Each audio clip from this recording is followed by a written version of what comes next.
নমস্কার বন্ধু, শুরু করছি ভারতীয় সংবিধানের উপরে ভিডিও সিরিজ। আজ প্রথম ভিডিও। এই ভিডিওয় আলোচনা করব একদম সংবিধানের শুরু থেকে।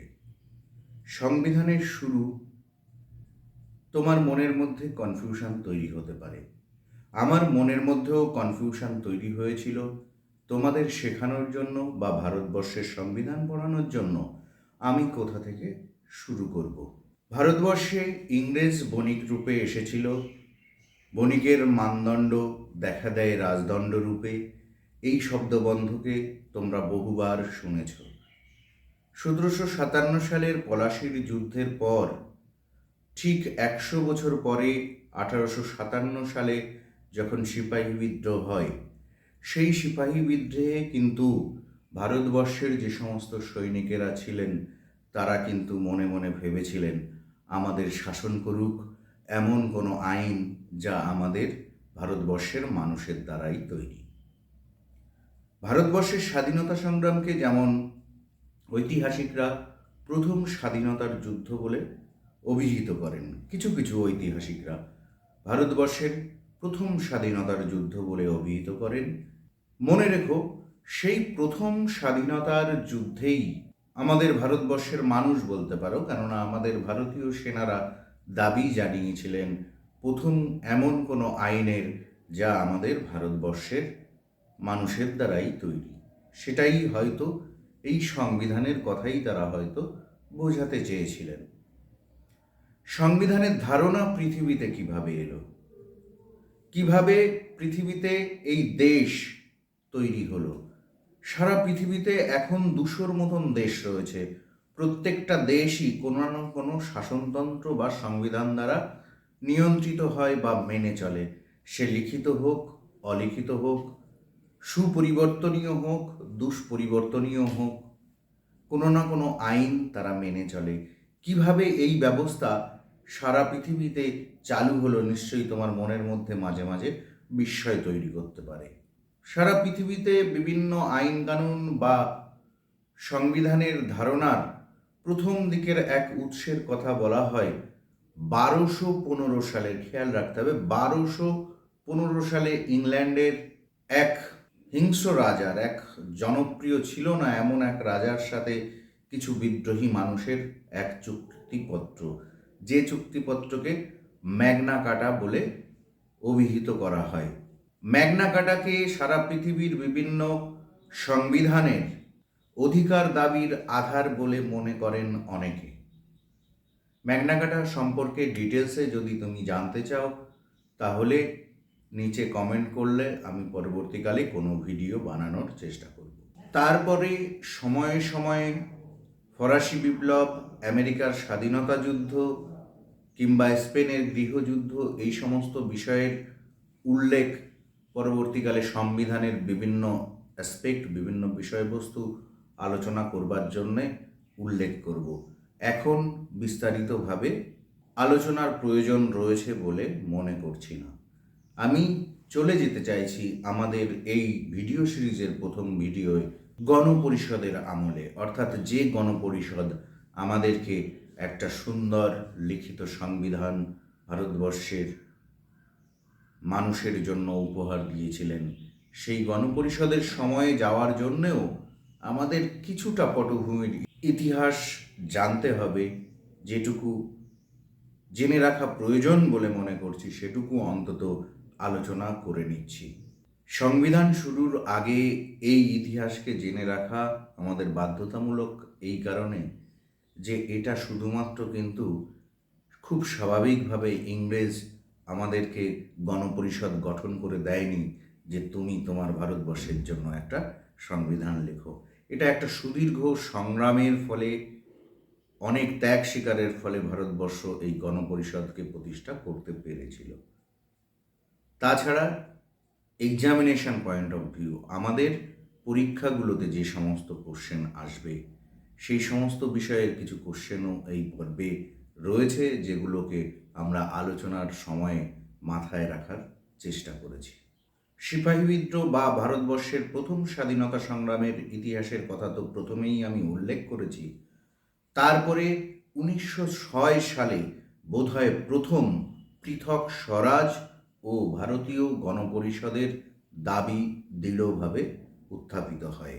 ভারতের জাতীয় কংগ্রেসের অধিবেশনে এবছর গণপরিষদের দাবি সুদৃঢ়ভাবে সুনির্দিষ্টভাবে উত্থাপিত করা হয়।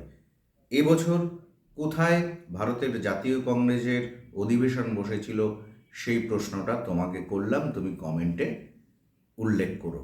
তারপরে প্রায় এক দশক, প্রায় 10 বছর কেটেছে। কোন 10 বছর? তুমি খেয়াল করো যে প্রথম বিশ্বযুদ্ধ শুরু হতে চলেছে এরকম সময়। এই সময়ে চারিদিকে সারা পৃথিবীতে মানুষ নিজের আত্মনিয়ন্ত্রণের অধিকার দাবি করছিল। আত্মনিয়ন্ত্রণের অধিকার মানে কি? আমি আমার মতন করেই বাঁচবো, আমি আমাকে নিয়ন্ত্রিত করব, এই ধারণা। অর্থাৎ আমরা যে দেশবাসী, ভারতবর্ষেও সেই ধারণার উদ্ভব হয় যে আমরা ভারতবাসী, আমরা আমাদের তৈরি শাসনের দ্বারাই আমরা নিয়ন্ত্রিত হব।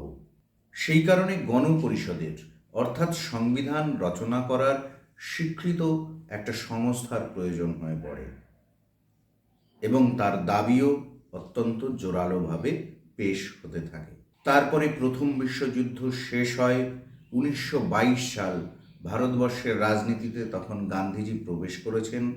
সেই সময় 1922 সালে ইয়ং ইন্ডিয়া পত্রিকায় গান্ধীজি ভারতবর্ষের সংবিধান রচনা করার জন্য স্বীকৃত সংস্থার কথা বলেন, অর্থাৎ গণপরিষদের কথা বলেন, কনস্টিটিউয়েন্ট অ্যাসেম্বলির কথা বলেন। এরপরে 1923 সালে স্বরাজ্য দল একটা জাতীয় সম্মেলন করে গণপরিষদের দাবি উত্থাপিত করেন সুনির্দিষ্টভাবে।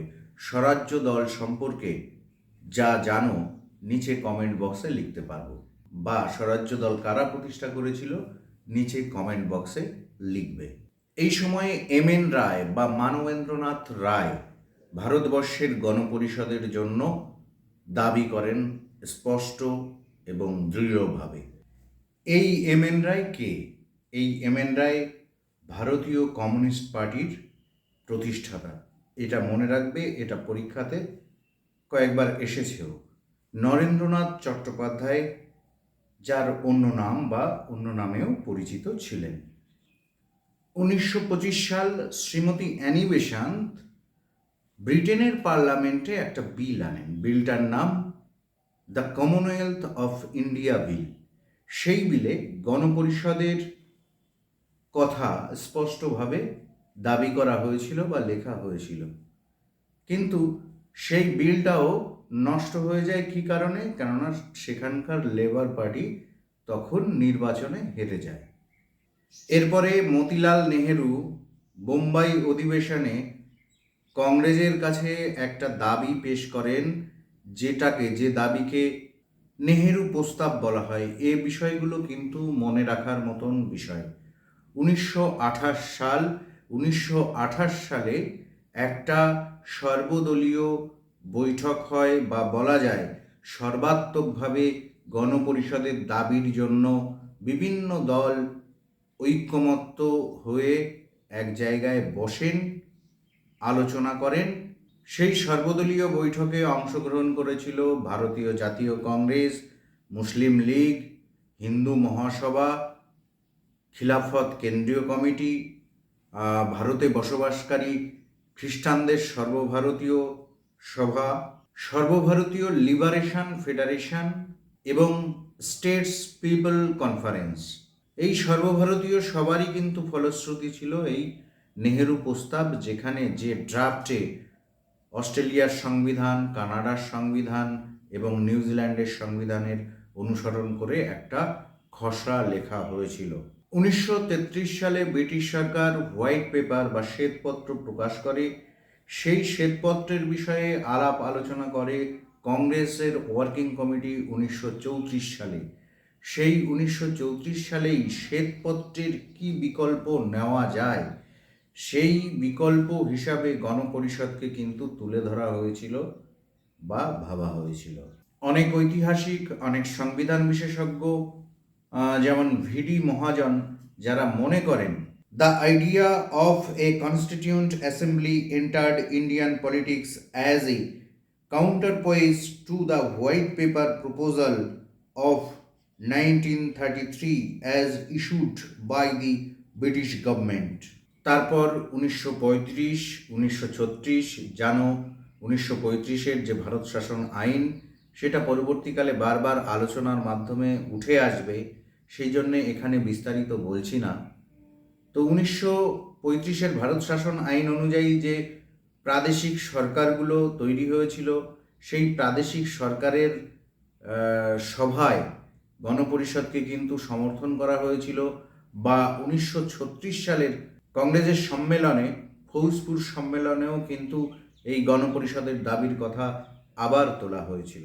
1938 সালে জওহরলাল নেহেরু একদম পরিষ্কারভাবে দাবি জানায় যে ভারতবর্ষ তার শাসনের জন্য আলাদা একটি সংবিধান চায়, এবং সেই সংবিধান রচনা করবে প্রাপ্তবয়স্ক ভোটাধিকারের ভিত্তিতে প্রতিনিধিত্ব করা তৈরি হওয়া একটি গণপরিষদ। 1940 সালে রামগড় সম্মেলন কংগ্রেসের, সেখানেও গণপরিষদের দাবিকে জোরালো করা হয়। তোমরা জানো বা পড়াশুনো করেছো যে গান্ধীজি এবং নেহেরুর মধ্যে কিন্তু গণপরিষদ নিয়ে একটা মতান্তর ছিল। সংবিধান কিভাবে রচনা হবে সেই বিষয়ে একটা মতান্তর ছিল। মতান্তর থাকলেও গান্ধীজি কিন্তু কংগ্রেসের নেতৃত্বের এই গণপরিষদ গঠনের দাবিকে সমর্থনই করেছিলেন। আমি যে ভারত শাসন আইনের কথা বলছিলাম, এই ভারত শাসন আইন 1935 হলেও পাশ হয়েছিল কিন্তু 1937 সালে, এইটুকু খেয়াল রাখতে হবে। তারপর থেকে ভারতবর্ষের সংবিধান যতদিন না কার্যকরী হয়েছে, অর্থাৎ 1950 সালের 26শে জানুয়ারি পর্যন্ত কিন্তু ওই ভারত শাসন আইন 1935 অনুসারেই আমরা শাসিত হয়েছি, আমাদের দেশ শাসিত হয়েছে। এই ভারত শাসন আইন বেশ গুরুত্বপূর্ণ, যদিও স্বতন্ত্র ভিডিও দরকার, তবুও এখানে কিছু বিষয় উল্লেখ করার প্রয়োজন রয়েছে, সেই বিষয়গুলো আমরা আলোচনা করে নেব।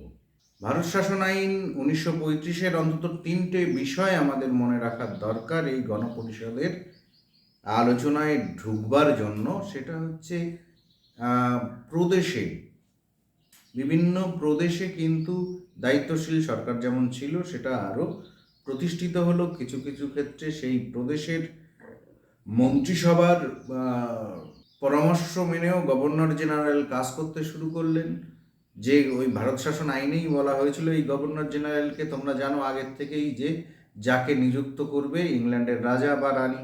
2 হচ্ছে ভারত শাসন আইনে কিন্তু এই যুক্তরাষ্ট্রীয় পরিকাঠামো পায় ভারতের শাসন ব্যবস্থা। তার কারণ তার আগে কিন্তু এক কেন্দ্রিক শাসন ব্যবস্থা ছিল। কেন্দ্রের যে শাসন ব্যবস্থা, সেই কেন্দ্রের শাসন ব্যবস্থা কিন্তু মন্ত্রী পরিষদ দ্বারা এখন যেমন হয়, বা আমাদের ভারতবর্ষের সংবিধান বলবৎ করার পরে যেমন হয়েছে, সেরকম ছিল না। কেন্দ্রে মন্ত্রিসভা দ্বারা শাসিত শাসন ব্যবস্থা না থাকায় সেখানে কিন্তু সেই 1919 সালের ভারত শাসন আইনে যে ব্যবস্থার কথা বলা ছিল সেটাই কিন্তু কন্টিনিউ করছিল।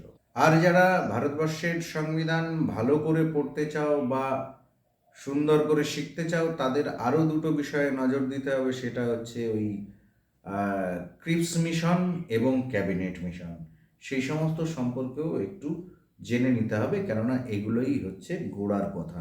1940 সালের 7ই আগস্ট তখন ভারতবর্ষের গভর্নর জেনারেল লর্ড লিনলিথগো তিনি একটা ঘোষণা করেন, যেটাকে আগস্ট ডিক্লিয়ারেশন বলা হয়। সেই ডিক্লিয়ারেশনে কিন্তু প্রথম ব্রিটিশ স্বীকার করে নেয়, হ্যাঁ, ভারতবর্ষের জন্যে যে সংবিধান তৈরি করা প্রয়োজন, সেই সংবিধানের রচনার দায়িত্ব বা রেসপন্সিবিলিটিও কিন্তু ভারতীয়দের, কেননা তাতেই সব থেকে সোশিও ইকোনমিক এবং পলিটিক্যাল লাইফ অফ ইন্ডিয়ার প্রতিফলন ঘটবে। তারপরে 1942 সালে স্যার স্ট্যাফোর্ড ক্রিপস কিন্তু চার্চিলের মন্ত্রিসভার একজন সদস্য ছিলেন।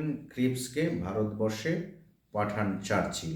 ক্রিপস কিন্তু ভারতের সংবিধান রচনার ব্যাপারে কথা বলেন, কিন্তু এখানে একটি বিষয় ছিল। বিষয়টা ছিল, ক্রিপস বলেন যে ভারতবর্ষে সংবিধান রচনা শুরু হবে সেটা যুদ্ধ শেষে। যুদ্ধ শেষে মানে দ্বিতীয় বিশ্বযুদ্ধ তখন চলছিল, তোমরা জানো। এবং কারা সেই সংবিধান রচনা করবে? একটা নির্বাচিত সংস্থা, যেটাকে তৈরি করা হবে। কাদের মাধ্যমে? প্রাদেশিক যে সমস্ত আইনসভা রয়েছে সেই নিম্নকক্ষ নির্বাচন করার সংস্থা রূপে কাজ করবে, এবং সেই প্রাদেশিক নির্বাচন সংস্থার যত সদস্য সংখ্যা থাকবে, গণপরিষদের সংখ্যা হবে তার 10 ভাগের 1 ভাগ বা 1/10। এইগুলো একটু মনে রাখার মতন বিষয়, যদি মনে রাখতে পারো ভালো।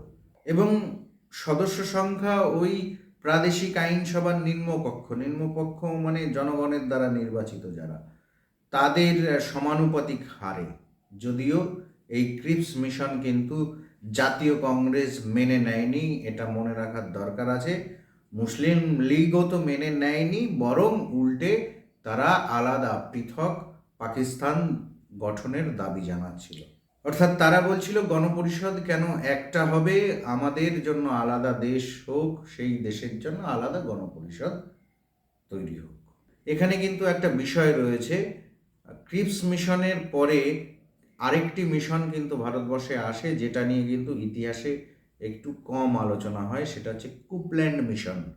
কুপল্যান্ড মিশন যে মিশন প্রস্তাব দেয় যে সংখ্যাগরিষ্ঠতার মতে নয়, ঐক্যমত্যের ভিত্তিতে ছোট আকারের অন্তত একটা গণপরিষদ তৈরি হোক।